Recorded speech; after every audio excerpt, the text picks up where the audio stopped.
Okay, class, this is our unit on VUS2 and 3, Early Colonial American History. In this unit, we'll describe how early European exploration and colonization resulted in cultural interactions among Europeans, Africans, and American Indians. To begin with, let's take a look at the term culture. Culture is the customary belief, social forms, and material traits of a racial, religious, or social group. It's the set of shared attitudes, values, and goals and practices that characterizes such a group of people.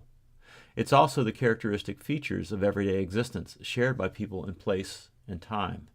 So in short, culture is the stuff we believe and do. It's the stuff we possess and the things that set us apart from other groups of people in time and place. Does that make sense? So let's look at some of the main ideas for this unit. First, early European exploration and colonization resulted in the redistribution of the world's population as millions of people from Europe and Africa voluntarily and involuntarily moved to the New World. Second, exploration and colonization initiated worldwide commercial expansion as agricultural products were exchanged between the Americas and Europe. In time, colonization led to the ideas of representative government and religious tolerance that over several centuries would inspire similar transformations in other parts of the world. So those are our main ideas for this unit. Let's turn now to a little deeper examination of these ideas. To begin, we will look at the main characteristics of early exploration and settlement of the New World. But first we have to ask, what do we mean by New World? And how could it be new if there were already people living in it? The term New World was probably coined by Amerigo Vespucci, a 16th century Italian navigator who happened to know Christopher Columbus.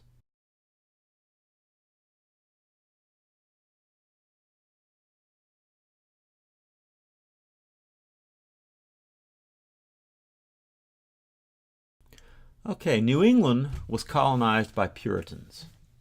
The Puritans were sort of a community of Protestants back in England during the 16th and 17th centuries who were concerned with reforming the Church of England to make it less like the Catholic Church, where it came from.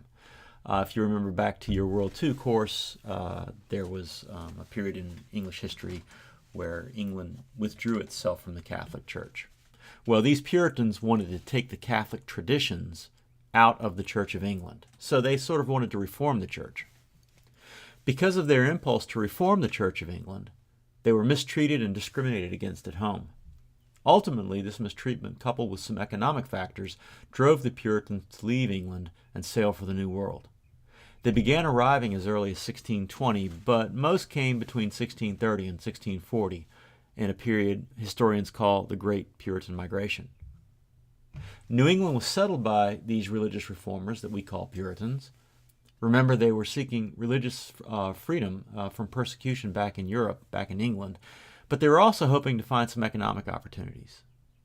They formed a covenant community based on the principles of the Mayflower Compact and Puritan religious beliefs, and were often intolerant of those not sharing their religion. They sought economic opportunity and practiced a form of direct democracy through town meetings. So, what is a covenant community? Well, covenants were very important in Puritan New England. They're sort of like contracts where each party agrees to do or not to do something. In religion, for example, Puritans saw their communities existing within the terms of an agreement or a contract between them and God, or between their communities and God. So much of what they did and how they acted was governed by these contracts or these covenants. These covenants are very, very important to the Puritans. You'll want to remember for the test this term covenant community and also Mayflower Compact, and we'll talk more about the Mayflower Compact in class. I may even give you an assignment with it. Now let's talk a little bit about economics and society in New England, just very briefly. The New England colonies developed an economy based on shipbuilding, fishing, lumbering, small-scale subsistence farming, and eventually manufacturing. These colonies prospered, reflecting the Puritans' strong belief in the values of hard work and thrift. And for the test, you'll want to make sure you know these economies. The term thrift, if you aren't familiar with that term, it means really not to be wasteful, not to waste your resources or your time or anything, to use everything to its full potential. Okay. Also, talking about New England colonial society, let me go ahead and add that in here now. New England's colonial society was based on religious standing. Religion, again, was very, very important in the Puritan communities. The Puritans grew increasingly intolerant of dissenters who challenged the Puritans' belief in the connection between religion and government. Rhode Island, for example, was founded by dissenters fleeing persecution by Puritan Massachusetts. By Puritans in Massachusetts, I'm sorry. So these dissenters in the Puritan colony, which was known as the Massachusetts Bay Colony, didn't agree with some of the things the Puritan leadership was doing, and so they spoke out against it. And because of that protest, they were kicked out of the Puritan colony and founded a new colony called Rhode Island. So Puritans were not very tolerant of people who didn't see the world the way they saw it.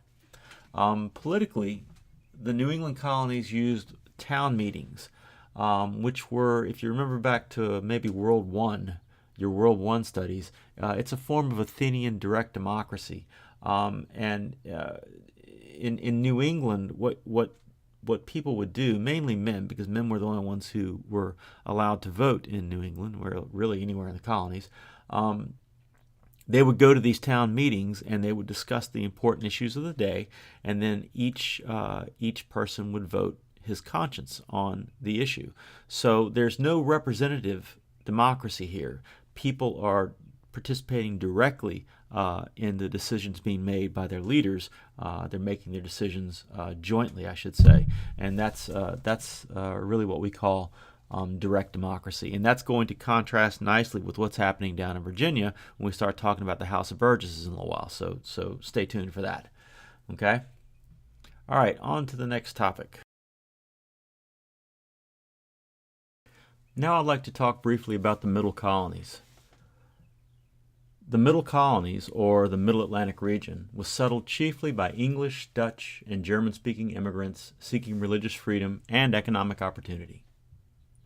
The Middle Colonies of New York, New Jersey, Pennsylvania, and Delaware developed economies based on shipbuilding, small-scale farming, and trading. During the colonial period, cities such as New York and Philadelphia began to grow as seaports and commercial centers. The Middle Colonies were home to multiple religious groups who generally believed in religious tolerance, including Quakers in Pennsylvania, Huguenots and Jews in New York, and Presbyterians in New Jersey. The Middle Colonies had more flexible social structures and began to develop a middle class of skilled artisans and entrepreneurs and small farmers. Politically, the Middle Colonies incorporated a number of democratic principles that reflected the basic rights of Englishmen. Okay, the last colonial region we'll discuss in this unit is the Southern Colonies, and that includes Virginia. Virginia and the other Southern colonies were settled by people seeking economic opportunities. Some of the early Virginia settlers were called Cavaliers. Cavaliers were members of the English nobility who received large land grants in eastern Virginia from the King of England. Most of the colonists in the Southern colonies, however, were not wealthy and powerful like the Cavaliers. Poor English immigrants also came seeking better lives as small farmers and artisans. They settled in the Shenandoah Valley or in the western reaches of Virginia. Others came as indentured servants, agreeing to work on tobacco plantations for a period of time to pay for their passage to the New World.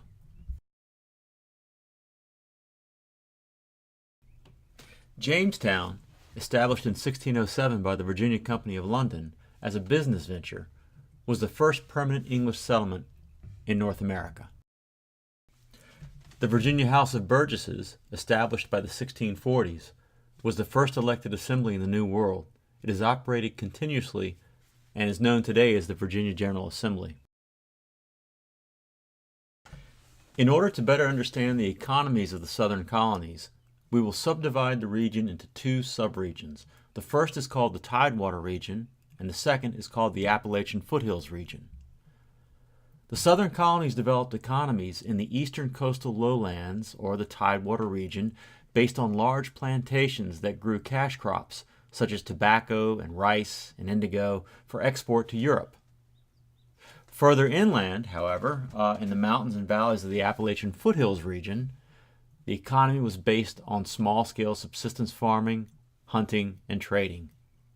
A strong belief in private ownership of property and free enterprise characterized colonial life everywhere. Virginia and the other southern colonies had a social structure based on family status and the ownership of land. Land equaled wealth, and large landowners in the eastern lowlands of the Tidewater dominated colonial society and played leading roles in the representative colonial legislatures, like the Virginia House of Burgesses. In religion, the southern colonies guarded their strict allegiance to the Church of England and maintained it through taxes paid by colonists. Socially, the southern colonies maintained close ties with Britain that were both based on blood and trade. In this regard, the southern colonies were closer to England than any other colonial region. This was particularly true for the Tidewater. In the mountains and valleys further inland, however, society was characterized by small subsistence farmers, hunters, and traders of Scots-Irish and English descent.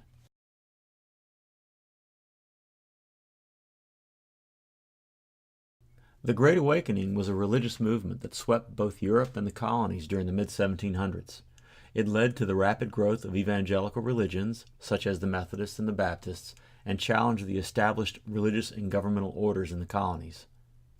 It laid one of the social foundations for the American Revolution, and it is arguably one of the most important events of the colonial period. We will discuss it more in class.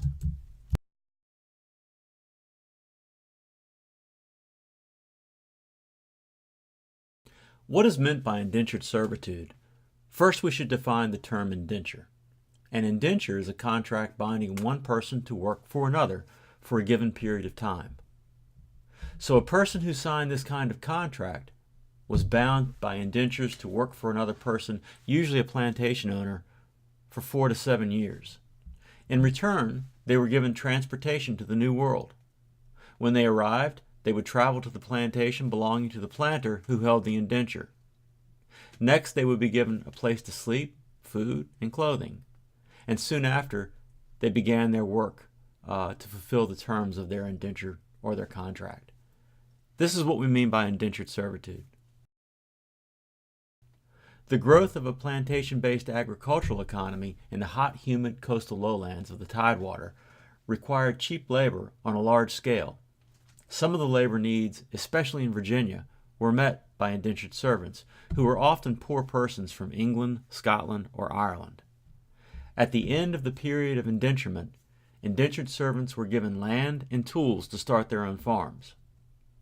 During the early years of the Virginia colony, most of the labor on plantations was provided by indentured servants. In time, indentured servitude gave way to slavery.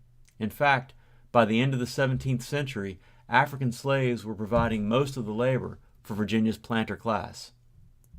Although some Africans worked as indentured servants, earned their freedom, and lived as free citizens during the colonial era, over time, larger and larger numbers of enslaved Africans were forcibly brought to the southern colonies, enduring the horrible Middle Passage along the way.